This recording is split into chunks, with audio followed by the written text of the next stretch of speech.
Здравейте! В това видео ще ви покажем как в Livo да видите всички депозити и плащанията, направени с тях. Достъп до депозитите. От главното меню отворете каса, след това изберете депозит. Тук ще намерите цялата информация за наличните средства и всички плащания, извършени от депозит. Първо ще видите обобщена информация, горната част на екрана, за баланс на сградата, каса и депозити.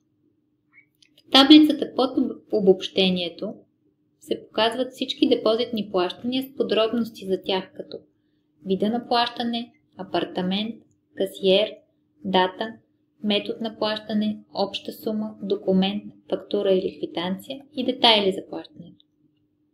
В последната колона натиснете преглед, за да видите подробна информация за транзакцията или да отворите фактурата, квитанцията при нужда.